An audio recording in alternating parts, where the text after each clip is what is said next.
हाय dear friends, SB online classes स्वागत है। छत्तीसगढ़ शिक्षा मंडल रायपुर माह दिसंबर के लिए असाइनमेंट जारी हो चुका है। कक्षा 12वीं का अर्थशास्त्र के क्वेश्चन और आंसर दोनों एक साथ एक ही वीडियो में, हिंदी वीडियो में। मैं हिंदी इंग्लिश दोनों वीडियो में देता हूँ। अकाउंट कॉमर्स वाले के लिए ये इकोनॉमिक्स है, बिजनेस स्टडीज़ और अकाउंट के भी दोनों जो है तीनों इंग्लिश और हिंदी मीडियम दोनों में आएंगे दोस्तों। यहाँ पर ये हिंदी मीडियम में है कक्षा 12वीं का अर्थशास्त्र। देखिए सारे क्वेश्चन और आंसर।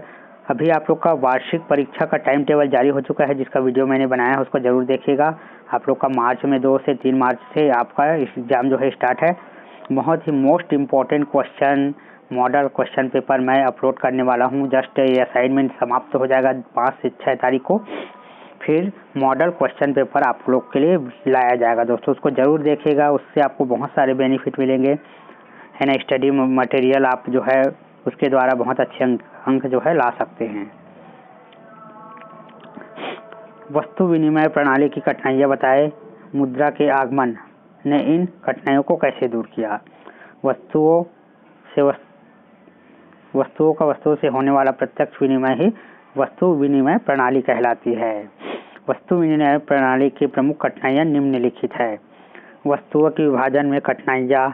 कुछ वस्तु ऐसी होती है जिन्हें विभाजित नहीं किया जा सकता। इन वस्तुओं से किसी वस्तु के साथ विनिमय किया जाए तो एक व्यक्ति को निश्चित रूप से हानि उठानी पड़ सकती है। इसके बाद है दोहरे संयोग का भाव।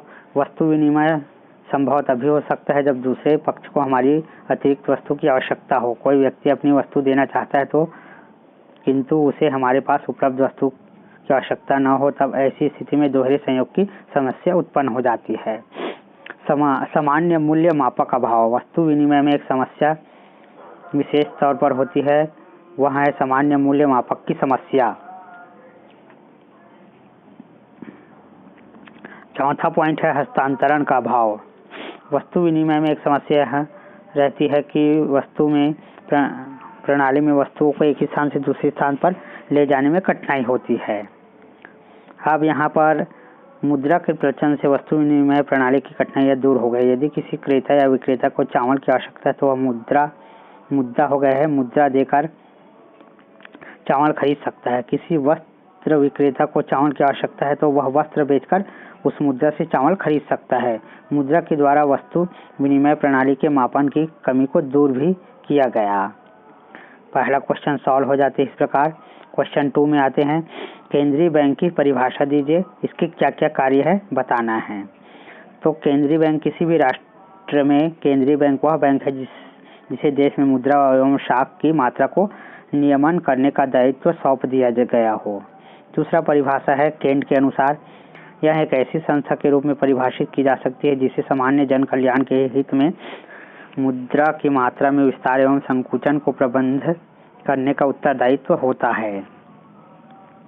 केंद्रीय बैंक के प्रमुख कार्य निम्नलिखित है। देखिए, मुद्रा का निर्गमन, बैंकों का बैंक, सरकार का बैंकर, ठीक है। केंद्रीय बैंक का महत्वपूर्ण कार्य निर्गमन करना है। यह देश की मौद्रिक आवश्यकताओं को ध्यान में रखकर नोट निर्गमन का कार्य करती है। केंद्रीय बैंक का कार्य बैंकों पर नियंत्रण रखना भी होता है, इसलिए इसको बैंकों का बैंक भी कहते हैं।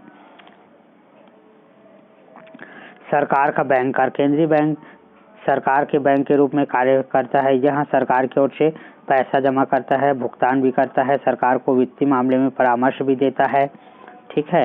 ये सारे को आप लोग नोट करते चले जाएंगे।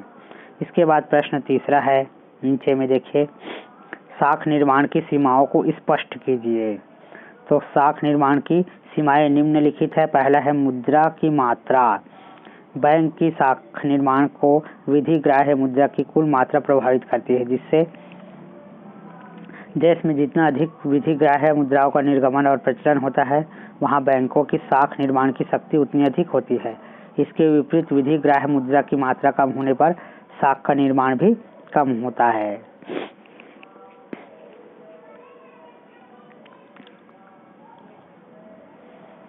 मुद्रा स्फीति एवं संकुचन। मुद्रा स्फीति की दशा में विधिग्राह्य मुद्रा बैंक के पास अधिक जमा हो जाती है, जिससे बैंक की शाखा निर्माण क्षमता भी अधिक होती है। इसके विपरीत मुद्रा संकुचन की दिशा में नगद कोष कम हो जाता है, जिससे बैंक की साख निर्माण क्षमता कम हो जाती है। मुद्रा को नगद रखने की प्रवृत्ति।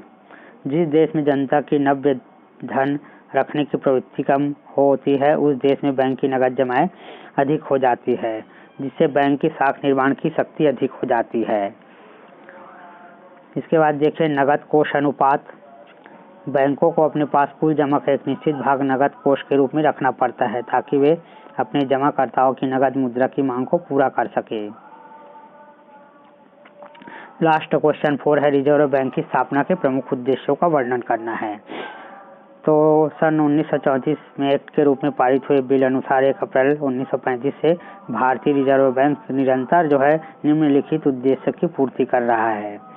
सरकार के बैंक के रूप में कार्य, सरकार की ओर से भुगतान कर लेना तथा विदेशी विनिमय का लेन देन करना। दूसरा है भारतीय रुपये के आंतरिक व बाह्य मूल्यों में स्थिरता लाना। तीसरा है देश में मुद्रा तथा साख को मांग के अनुरूप में बनाए रखना। चौथा है देश की मुद्रा बैंक व्यवसाय से संबंधित विविध विषयों पर आंकड़ा इकट्ठा करना। बैंकों से नगद कोष प्राप्त कर दृढ़ कोषी का निर्माण करना। प्रश्न 5वां है, एक व्यापारिक बैंक शाखा का सृजन कैसे किया जाता है, उदाहरण से समझाइए। तो शाखा सृजन की क्रियाविधि है ना, ये एग्जाम्पल के माध्यम से समझाया गया है, इसको नोट कर लीजिएगा दोस्तों, इसको एक्सप्लेन नहीं कर रहा हूँ मैं।